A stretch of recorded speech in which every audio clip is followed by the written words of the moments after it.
근데 목사님께서 코로나 시절에 예수동행 일기를 처음 접하셨다고 제가 들었습니다.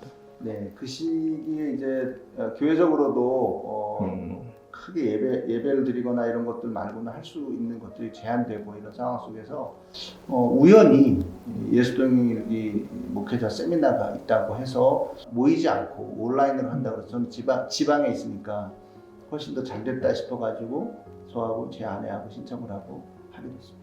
지난 3월에 인천교회에 방문해서 교회를 들어가자마자 보이는 곳곳에 예수동행 메시지들이 보이더라고요. 제가 그 예수님 세미나를 마치고 나서 표어를 예수님과 동행하는 이것이 앞에 항상 달리게 돼서 예수님과 동행함으로 삶이 예배가 되는 교회, 작년에는 예수님과 동행함으로 치유와 회복을 경험하는 교회, 그리고 올해는 예수님과 동행함으로 성령의 능력을 경험하는 교회. 이렇게 해서 예수님과 동행함으로라는 것이 앞에 계속 3년째 지금 붙고 있고, 우리 장로님들이 내년도 표어를 함께 논의하는데, 목사님 이거 앞에는 계속 그렇게 계속 이걸로 가시죠, 이렇게 말씀하실 정도로 우리 교회가 지난 한 3년간 예수님과 동행하는 것이 좀 이렇게 익숙해지지 않았나 생각이 듭니다. 참여하시는 분들이 저에게만 솔직히 좋아하시나요? 네. 정말 이건 하나님 은혜라고 생각을 하는데, 사실 이 예수동행일기는 뭐 목회자가 나서서 뭘 하고 가르치고 이러는 게 아니잖아요. 근데 이분들이 정말 준비된 영혼인 것 같아요. 그래서 대부분의 분들이 이 일기를 쓰시면서 너무 감사해하고, 또 신앙적인 도전도 받고, 또 신앙적인 성숙도 경험하고 계시고, 그래서 하나님께서 직접 그분들과 만나주시는 그런 귀한 통로가 이 예수동행일기가 된 것 같습니다. 할렐루야. 우리 성도님들의 변화되는 과정도 목사님이 직접 보시게 될 텐데, 다양한 분들이 그날그날의 삶에 대한 것도 고백하고 또 다짐하고 이러시는데, 어떤 분 같은 경우는 그 일기를 통해서 몇 년 전, 뭐 십몇 년 전 과거의 일들까지도 하나님이 그 일기를 쓰는 것을 통해서 만져주시는, 그래서 그때 일이 이래서 그랬었던 거군요. 과거의 일들이 해석이 되고, 과거의 일들의 그 아팠던 부분들이나 이런 것들이 회복이 되는 그런 것들을 경험하시는 분들도 보거든요. 그래서 이 예수동행 일기가 그냥 단순히 일기라는 차원이라기보다는 정말 예수님이 우리와 함께 하셨다는 것을 경험하고, 과거에서도 함께 하셨다는 것을 다시 깨닫게 되고, 앞으로도 나와 함께 하실 주님이 계시다는 게 굉장히 큰 힘이 되는 그런 도구인 것 같습니다.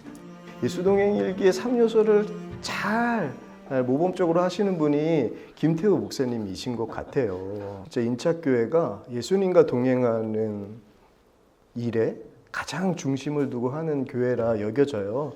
그러면서 목회에도 많은 변화가 생기셨을 것 같아요. 흔히 말하는 교회를 성장시키는 이런 차원의 접근이 아니고, 예수님과 동행하는 게 익숙해지고 성도님들이 그것을 삶에서 실천하면서 살아가다 보니까 자연스럽게 교회가 건강해지고 부흥하는 그런 것들을 좀 보게 됩니다. 이제 일기를 이제 공동체가 같이 쓰시면서 그 목사님 밑에서 신앙생활 하시는 분들은 이게 되게 자연스러울 것 같아요. 이런 아멘을 누르고 서로 일기를 읽고 댓글을 다는 일들은 어떠세요? 대여섯 분, 여섯, 일곱 분 정도가 성실하게 주로 하시는데, 그분들이 그렇게 댓글을 달고 다른 사람의 일기를 읽고 또 자기도 일기 쓰면서 그분들이 받는 은혜가 참 큰 것 같아요. 그분들 자체가 오히려 은혜가 되고, 주일날 만나서 나누는 대화가 달라지는 거죠. 제가 동행일기를 쓰면서 그분의 일주일의 삶을 다 아니까 만나서 첫 마디 건네는 인사가 달라지는 거죠. 집사님, 지난번에 어려운 그 일이 있었는데 어떻게 잘 해결되셨나요? 좋은 일이 있었는데 그건 어떻게 되셨나요? 이렇게 그분의 삶의 구체적인 것을 물어보기 때문에 주일날 만나서 잠깐의 대화지만 굉장히 깊은 대화를 나누고, 목회적인 차원에서는 매일매일의 신방이라고 느껴집니다. 네.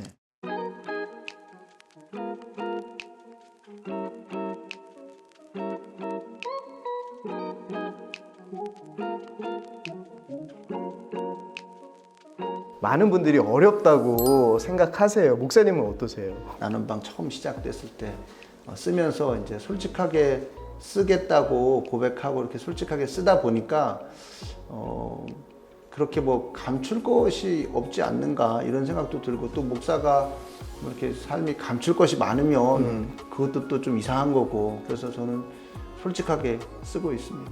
네. 이 솔직함을 가족들이랑도 다 공유한다고 들었습니다. 사모님과 4명의 자녀들과 함께 일기를.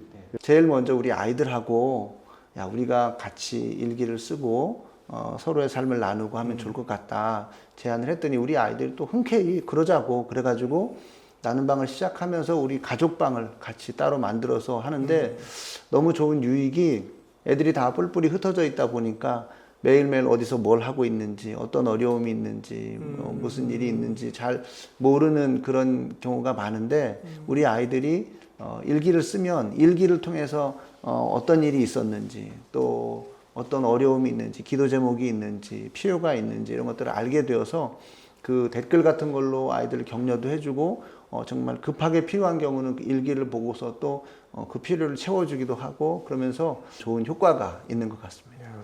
일기를 읽으시면서 받은 은혜는 어떠세요? 사실은 이제 뭐 우리 성도님들과 함께 나누는 은혜가 저는 더 커요. 그 일상의 삶 속에, 이 세상의 삶 속에서 얼마나 힘들게 살고 계신가, 그런데 그 가운데서도 얼마나 예수님과 동행하고 싶고, 그리고 예수님과 동행하려고 애쓰다가 받는 은혜들을 이렇게 적어내시는 걸 보면 너무너무 은혜가 되고 감동이 되고, 그래서 특히 우리 성도님들에게는 댓글이 더 길어집니다. 너무 감동해서 너무 훌륭하시다고 막 이렇게 댓글 해드리고. 그럼 제 댓글은 짧은.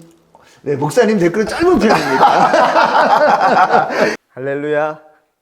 이 시간 제가 마지막으로, 지금 이 프로그램을 보시면서도 예수동행 일기를 써야 할지 말아야 할지 하시는 분들이 있으실 것 같아요. 혹시 예수동행 일기 쓰는 것을 주저하고 지금 망설이는 분들에게 해주시고 싶은 말씀이 있으신지요? 은혜를 담는 그릇이다 이렇게 말씀하시거든요. 사실 신앙생활 하면서 많은 은혜를 받는데, 담아놓는 그릇이 없으면 내가 받은 은혜가 뭔지를 잊어버리고 마치 은혜 안 받은 사람처럼 사는 그런 경우가 많이 있거든요. 근데 은혜를 담는 그릇으로서 이 예수동행 일기를 쓰신다면 매일매일 하나님 나에게 어떤 은혜를 주셨는지 아실 수 있고, 또 이게 너무 일기라는 것 형식 자체가 너무 어렵다 생각하시면 다른 것 다 필요 없고 그냥 한 줄만 써도, 그냥 예수님을 하루를 정리하는 저녁 때 기억하고 하나님 감사합니다, 또는 하나님 뭐 도와주세요, 아니면 뭐 하나님 힘들어요, 뭐 이렇게 한 줄만 쓰시더라도 그 은혜가 담아진다는 거. 그래서 그 한 줄이 두 줄이 되고, 분명히 하나님이 베풀어 주시는 은혜를 그렇게 담아내서 누릴 수 있는 너무 좋은 도구라는 것 기억하시고, 누구보다도 본인이 유익하다 생각을 합니다. 이제 일기를 시작하신 분들, 다른 사람이 일기를 안 읽는 경우가 많아요. 또 제가 경험하지 못한 그런 부분들을 경험하고 주님과 친밀한 관계를 누리려고 애쓰시는 다양한 모습들을 보면서 저와는 다른 기질의 분들이 또 예수님과 동행하는 또 어떤 방식들을 또 배우게 되는 그런 유익이 있는 것 같습니다. 목사님께서 마지막으로 예수동행 일기를 쓰면서 누리는 은혜를 시청자들에게 권면해 주시면 어떨까요? 힘들었던 일들도 주님 앞에서 감사의 조건으로 마무리가 되는 것들이 많고요. 그래서 읽는 거로는 저는 정말 특히 목회자에게 있어서 이제 성도들의 삶을 얼마나 알 수 있는가, 이런 부분에 있어서 굉장히 중요하고. 목사님, 지금 갑자기 생각이 난 건데요. 교회가 구호를 하지 않습니까? 네네. 그 표를 함께 외치고 오늘 마무리하면 좋겠다라는 생각이 들어서요. 예수님과 동행함으로 성령의 능력을 경험하는 우리. 할렐루야. 꼭 했었어야 되는데 아쉬운 부분이 조금 있다고. 성도님들 가운데서 목사님과 같은 사모님과 같이 댓글을 그렇게 잘 달아주시는 분이 혹시 계신가요? 계시죠. 우리 교회 그런 얘기를 하셨어야죠.